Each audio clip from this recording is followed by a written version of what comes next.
Okay, I think you guys can see me all right.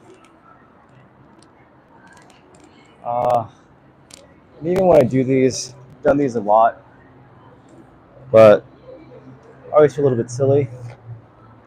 Uh, People walking around, and here I am just talking to a camera, being a YouTuber.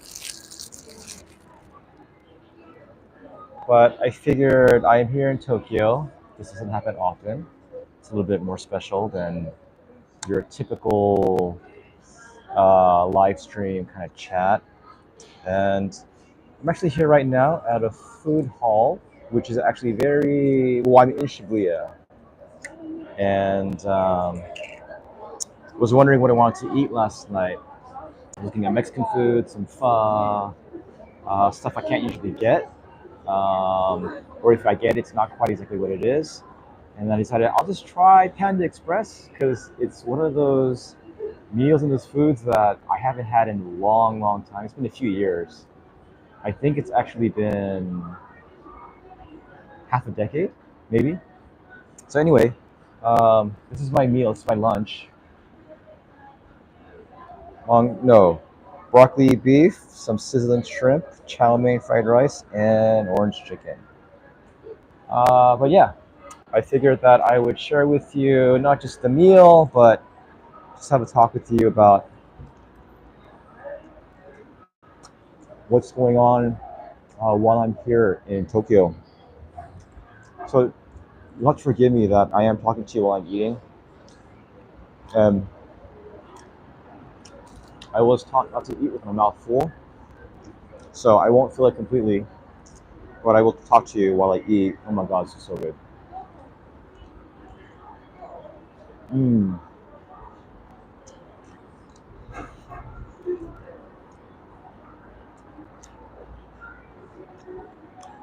So first off, I went through quite an ordeal to actually get to Tokyo. I don't know how many of you. Yep, half and half. you know, you know your stuff.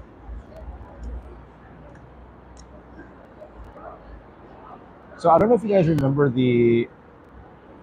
Oh, what's up, SJ? If only you could have some Panda Express with me. Oh yeah, I hope you guys really enjoyed your Thanksgiving.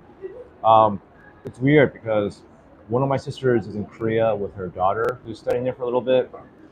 Um, my mom went to one of my other sister's places for Thanksgiving, but there were like zero photos, which is weird and kind of sad because I actually don't mind being tormented with like photos of Thanksgiving and turkey and whatever else.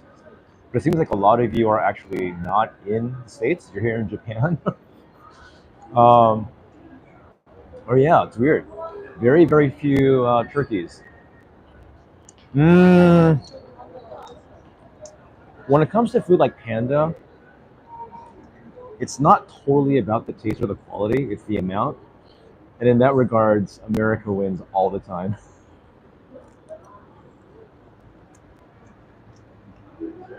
So,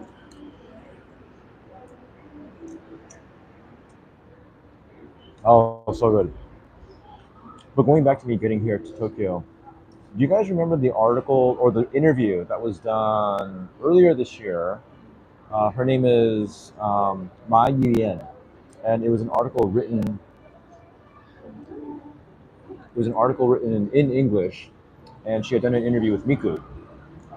So I had stayed in touch with her, and I figured it'd be cool to get in touch with her, talk with her, because she was coming here to Japan, and I wanted to, kind of network, make connections, talk to her, kind of get, I don't know, just kind of just talk and meet.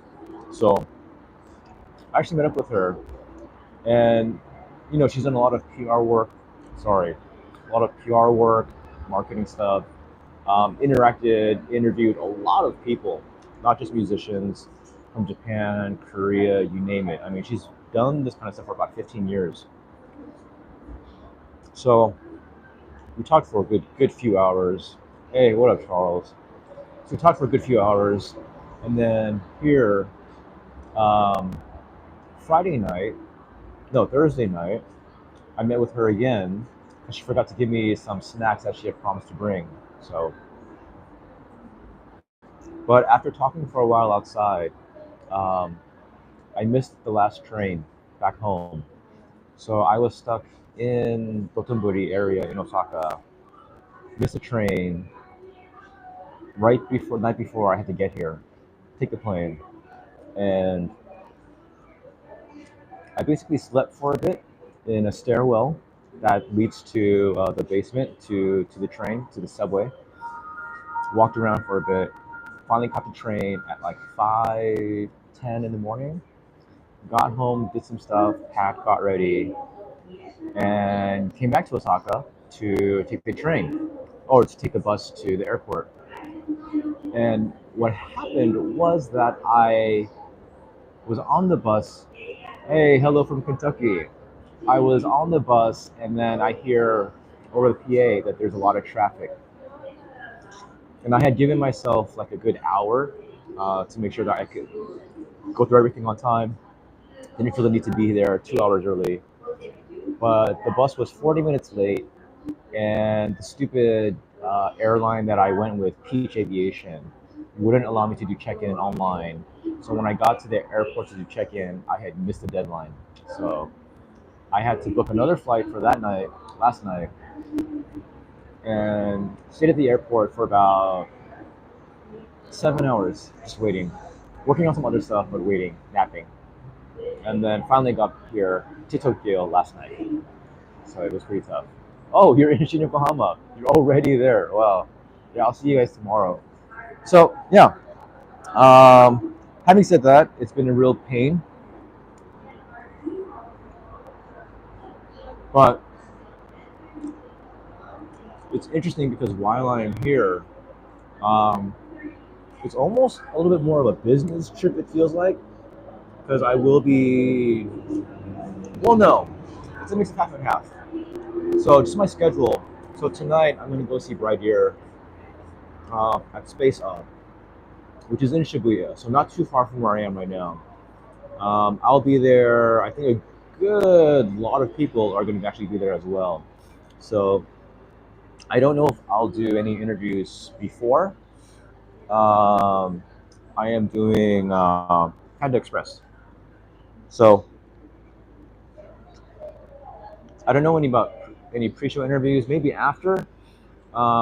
Just to see what people think about it as well. A lot of you are already there. Okay, cool. Yeah, I will see you guys tomorrow. I'll stay here tonight in this area, Shinjuku, and then I'll head back. I'll head down tomorrow morning. So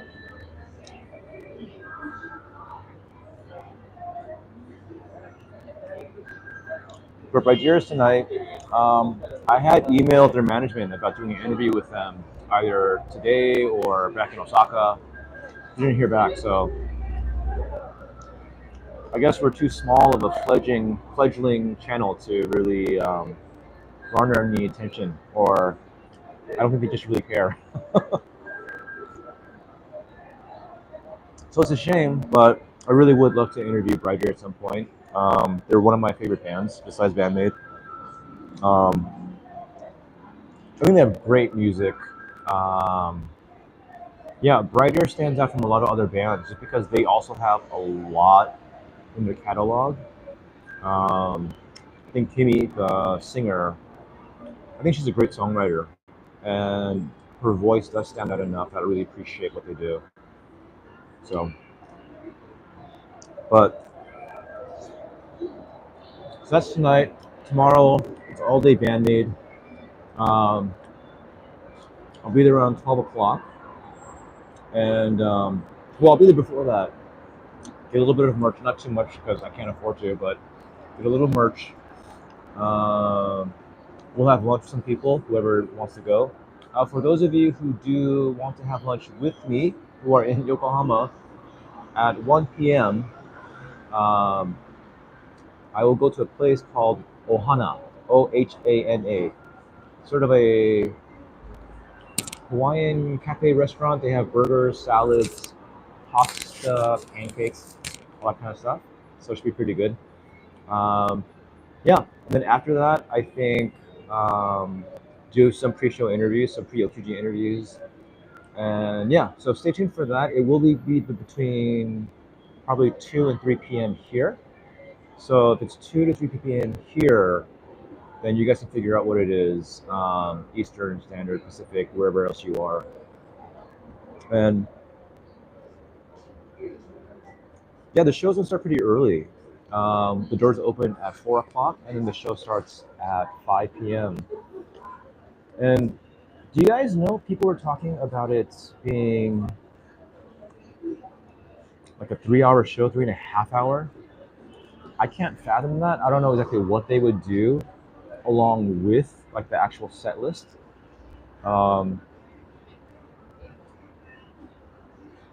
I would imagine that they would go up to the mid 20s. Would they go up to 30 songs? That sounds ridiculously like that sounds too much even for bandmate. But would they do 30 songs? You think? I mean, MC style talk. Would they have like a slideshow, kind of reflect?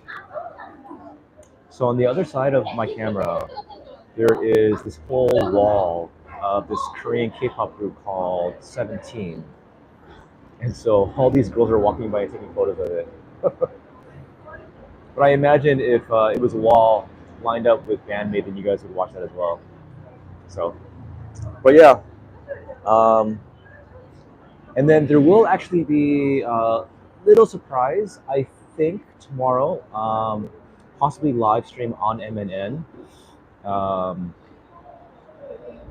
I don't want to give away what, but there may be a little surprise.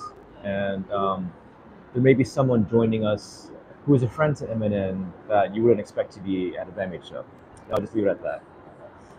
And yeah, other than that, the day after, Monday, I'll be interviewing Doll Parts.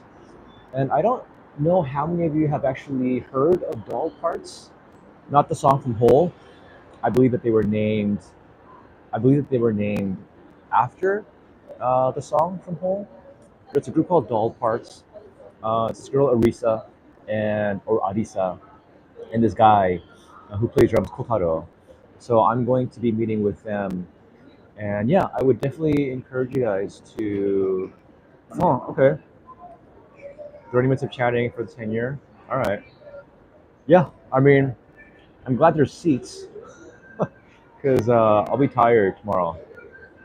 But yeah, so Doll Parts, Monday night, I'll be interviewing them at a studio, and that should be great. And I'd encourage you guys to check them out. I mentioned before, but it's primarily Arisa. Like she's the primary singer-songwriter along with this guy Koji, who plays guitar for them. He's not officially part of the band. But their style, if you guys like Veruca Salt, The Breeders, even Hole, there's a bit of grunge, a bit of power pop, a bit of like indie Lilith Fair back in the late 90s, 2000s, that sort of style. Check them out. So Doll Parts, pretty easy to spell. See if you like them. And yeah, hopefully interviewing with them will get them some more exposure. And yeah, some of you guys will really appreciate them. And then Tuesday morning, I'll actually be doing an interview with Hades. I won't be interviewing them, and I don't want to say who right now, but I will be interpreting for them. So that's going to be happening on Tuesday morning, and then my flight back to Osaka Tuesday night. So yeah, it's sort of it's a bit of pleasure, it's a bit of work, and it's kind of cool. You know, this is ideally where I want to be come next year, so that I can be working with a lot of other bands. As you guys know, if you've been following Eminem for the past year, I've had the amazing blessing and opportunity to meet these bands and talk to them. And I'm not trying to expose you guys to like every single Japanese band. I think some channels do that, some people do that. For me, I want to build relationships, like genuine relationships with these bands, with these people, and help them out as I can. And I don't know. Do you guys know that story of like there are all these starfish out on the seashore, the sands, and then one guy like throws one back into the sea so it'll like live, and then that person's friend is like, there's so many other starfish, they're all gonna die. Why just that one? It's like, well, I can save one, but even though I can't save all of them, I can at least save one. Um, and it's kind of that concept, and not to sound totally pretentious, but like Schindler's List. You can't save every single person. I'm not saying I'm Schindler. I'm not saying I'm Liam Neeson. I won't come and find you with my set of skills if you don't return my dog. Um, but it's just I would like to get closer to a few bands and help them out as much as I can. And if it grows, and see where that goes. Yeah, so that is my schedule. That's what's happening with me specifically in Tokyo on this trip. Um, it's yeah, we'll see. It's a little bit closer to doing the things that I may be doing in the future, and even with talking with that girl, Mai, and again, she's been doing a lot of PR work, marketing work. She's interviewed tons of people.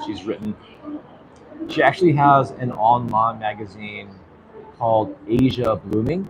I believe it's run by Asian Americans, but it does touch up on a lot of like J-pop, J-rock groups, and then also for dude Russ, thank you so much. Yeah, J-pop, J-rock groups, K-pop, a lot of stuff that's happening, like the bigger bands. But she was fascinated when I was telling her about this kind of stuff that's happening with these smaller bands and what they're trying to do to get themselves out there. So I may be able to work with her later on in the future, or help each other out, which would be nice as well. So it's been an interesting experience. Um, Kind of networking. I've never been as deliberate and conscious about networking with people and reaching out to them, and it's fun. I'm not bad at talking to people and going, you know, just straight up to them and saying, "Hey, hi, you want to help me out, or can I help you out, or all that kind of stuff." So again, the future is there, and we'll see what comes up. But yeah, other than that, yeah, Yokohama is coming up, and it's hard to say. I mean, I'm excited not only for the show, but I think for myself and maybe a lot of you. My food's getting cold, but it's okay. Um, but for a lot of you, because I'm outside, and me, the excitement is what's going to be announced at Yokohama, what comes after. A lot of bands actually had their 10th year anniversary this year. Like one of them is Torano Gorami. I mentioned them before. Um, who else was there? There were a good handful of bands that it's their 10th year this year or more. Um, with Aldius, it was their 15th year anniversary. But can you get merch before the doors open at 4? I don't know. I know the merch line opens up at 12 o'clock. So you guys can go and line up before that so that you guys can, get your stuff. Um, so 12 o'clock is when merch opens. It's also when you guys can pick up tickets if you guys ordered it, and you have to get your tickets in person. And then after that, and in between, at 4 o'clock, again the doors open. That's when you can start going in and lining up. And again, it's seated, so there's no rush. It's not like you get an order and then you have to like run to get the best spot. You're gonna get the spot you got on your ticket, so don't worry about that. But 4 o'clock is when people start going in, and then 5 o'clock is when the show starts. I'm hoping to God they stop playing Arctic Monkeys. I went to a lot of bandmate shows in Japan this year, and all they ever do is play Arctic Monkeys. And I mean, they're a great band, but I am so sick and tired of all of those freaking monkeys. Like, no more. Play something else. Play some bandmate music. It's much preferable. So, yeah. But going back, the excitement and the anticipation of all the announcements afterwards. An album announcement, tour for next year, where exactly they're going. As I mentioned in a previous breaking news gate, it's crazy that they are going to be playing in Hong Kong, and it is organized Creative Man or something else, something outside of Funny Canyon. And so it was such an abrupt announcement, and I don't know the details, so I don't want to go into it because I don't know. But yeah, it's weird that they'll have a show like at the end of December, um, just the one man in Hong Kong, and then like that's the end. It's feels slightly anticlimactic, but hey, they're getting another show. All of you guys in Hong Kong, or people who are going to go there, it's another chance to see them, so that's great. And yeah, you guys will most likely see them in their new outfits because I'm like guaranteeing for sure that they will have their new outfits tonight. Oh yeah, their new outfits. I just remembered. They're exciting. So Arena A, row 19. I'm assuming that's the floor. Yeah, I'm assuming it's the floor too. Um,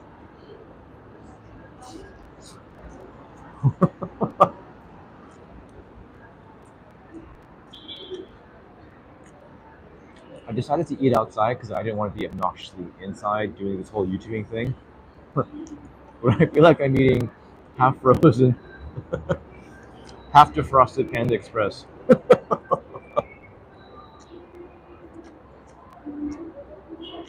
This is what I do for you guys.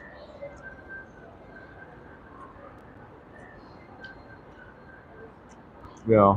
Um, but yeah, I'm curious for those of you who are watching from Japan who are here to watch BandMaid. Are you? What other bands are you watching? There are so many shows going on. Like tonight, for example, um, the Sheetlapes have a one-man show, Kichijoji Crescendo, and then you also have Full Moon, Sirius, Empress, Let It Out Lydia, a couple other bands playing. I think in Ueno, and then Bright Ear at Space Odd in Shibuya. Uh, Yesterday, is that right? What was yesterday? Or the day before, right? There was Doll Parts, there was Sai Sega, there was Hades over in Osaka, um, Asterism. I mean, there's just so many bands, you know? So I think if you guys, it is so funny. I am sitting. Let me give you a quick little spin, okay?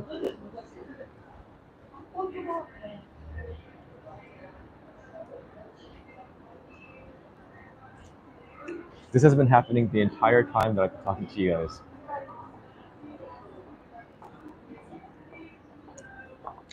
Yeah, K-pop. How many of you had on your bingo that K-pop would be ruling the world?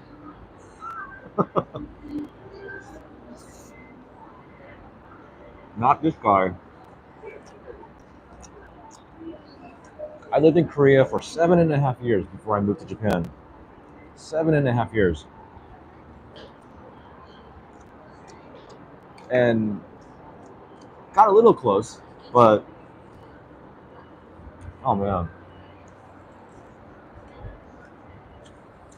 I don't know. It's interesting.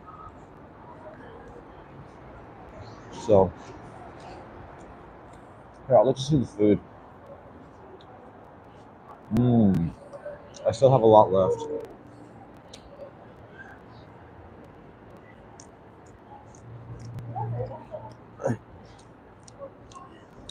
So, any questions about Japan? What do you, or what would you guys do if you guys were here in Japan? What do you want to see? What do you want to eat? What do you want to do? Oh, nice. You must have really enjoyed that show.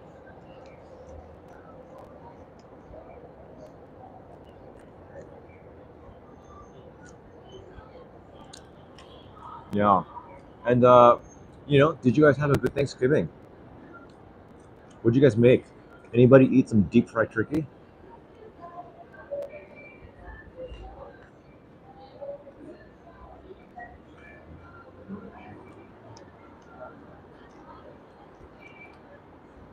K-pop and all the producers involved with K-pop, their main goal is to be global.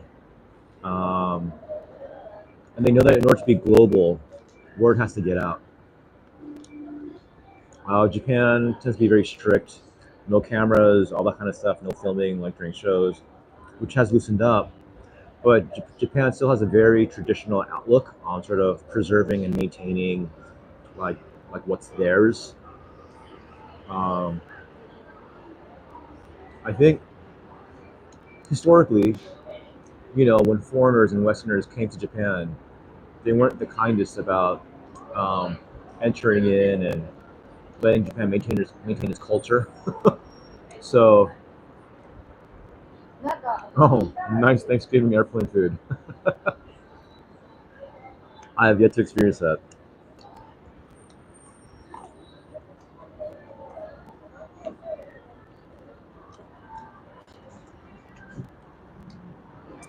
I kid you not. There's like not hundreds, but like dozens of girls and women walking by taking photos of this wall.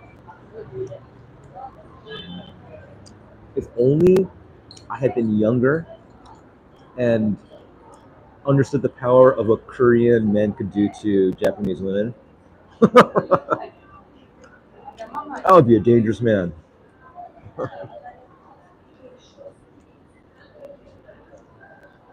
Yeah, man, it's crazy. I kid you not. So, for those who don't know, I used to teach English here in Japan, and I remember teaching a class, an English class. I was subbing for someone, and then when the class finished, I was walking out and passing another classroom, and there was a class teaching Korean. Out of like 30 students, I think 29 of them were girls. So, for those of you who want an easy in with befriending Japanese girls, be Korean. Shh, that's a secret, okay? But that's probably your best bet. It's insane. Um, oh yeah. One day I'll show you guys my dance moves. What these legs can do.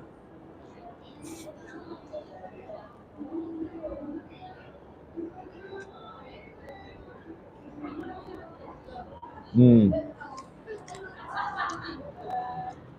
yeah. Um, One of the coolest things that you experience here in Japan with these venues. Um, so when I went to go see Hades on Thursday, the show was to celebrate a birthday of two guys, Naoto and Hisayoshi. And I believe Hisayoshi is the owner of Osaka Shovel. What I didn't know is that guy can freaking sing. He's a whaler. Like, it's pretty crazy. But anyhow, there were probably 30 people max at that show. Maybe 35, 40 if you're pushing. Um, when you come to Japan, you get to really experience these really, really small, intimate shows. And there's something that you guys may not realize is how much of a disconnect there is between what you think of a band and how popular they are in Japan. Because I think for a lot of you guys, you end up watching these music videos, you listen to their albums, and you're amazed. You're like, oh my god, this music is so amazing. They must have like millions of fans or hundreds of thousands of fans. And the reality is that they maybe have thousands of fans, potentially even just hundreds of fans. Um, it's just, rock and metal is amazing out of Japan, but it is not at all the majority. It is not at all the popular vote. So when you do come to Japan and you watch those kind of shows, you go to these really small venues. Um, yeah, you go to these really small venues, capacity maybe 200 tops sometimes, less than that even. And then you get closer than you think you can, and you can talk to these bands. And I would encourage you guys, if you are in Japan, talk to them, try your best. Say what you think you can say. Use a translator, Google Translate, DeepL, anything. Just try, because they're happy that you're there. They're happy that you came to them. And yeah, they're excited. So make the effort. And for those of you who come to Japan and aren't sure about what shows to attend, and if there are shows, just go on Twitter. Go on Twitter X. Look up the bands, the artists that you like, and see what they post.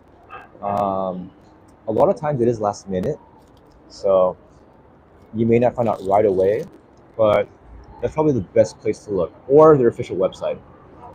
Okay, so um, all right. Well, I did want to just share with you some of my thoughts and my schedule and just what's going on. But I'm gonna finish my half frozen panda food now, and I just want to thank you guys for watching. So again, tonight is Bright Ear, maybe a show after. Hey, what's up, Ryan? You're always jumping in when I'm about to dip out. Ryan's in the house. Um, yes, tonight is Bright Ear. Tomorrow is pretty much all day band made. Monday interview with Doll Parts, and hopefully I'll get that out. There's a couple of other interviews that I have to put out. Leopard Death, and this other group, Electric Mama, which I interviewed like a couple months ago, but it's just stuff happening. So I feel bad about that. I gotta get that out. Yeah, and then a little interpretation for Hades, but that's an interview that you'll find out about at a different time. So, yeah, thanks guys for actually staying and watching me sort of eat and talk. And it is cold. It's like in like the 50s or so, but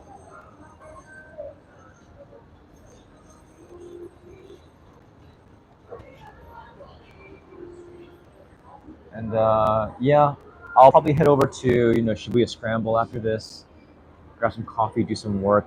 I need to. We got a thing to do Monday. Oh, we do have a thing to do Monday, Ryan.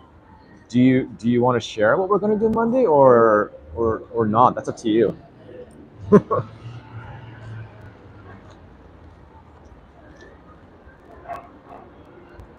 Oh, okay. All right.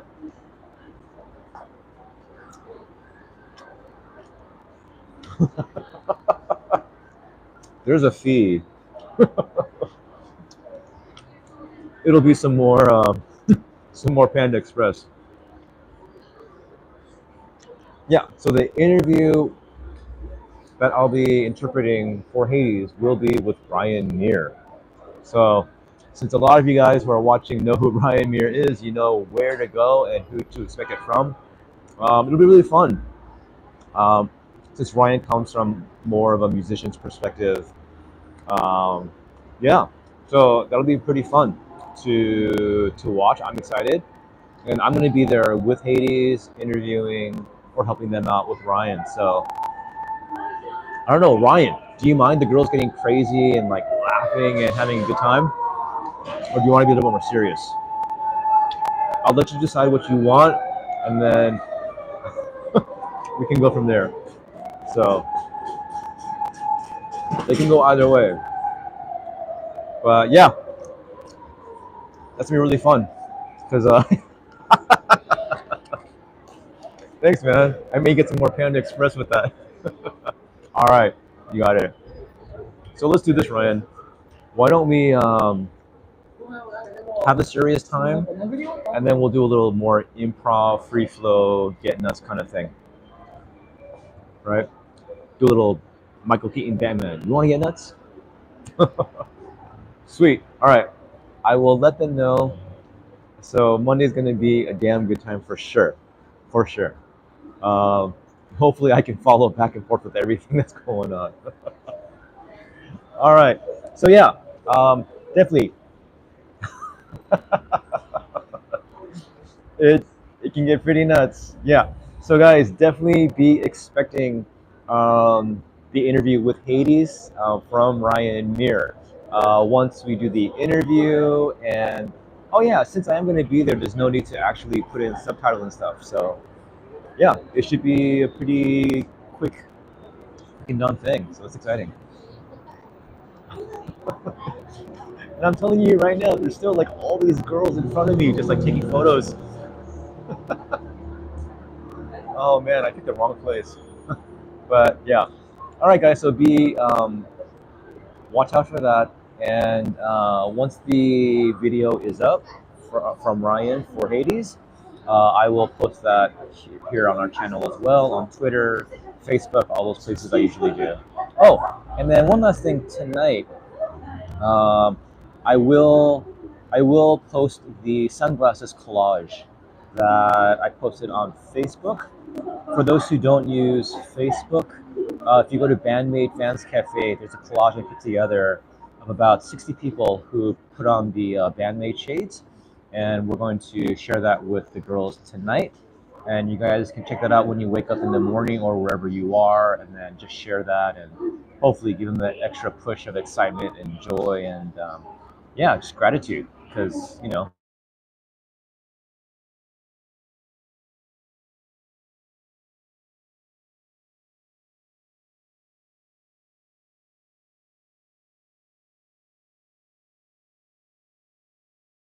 between 2 and 3, you will get some live stream interviews. So just subscribe and turn on notifications for that. Okay. All right, guys. Thank you so much. I will. Oh no.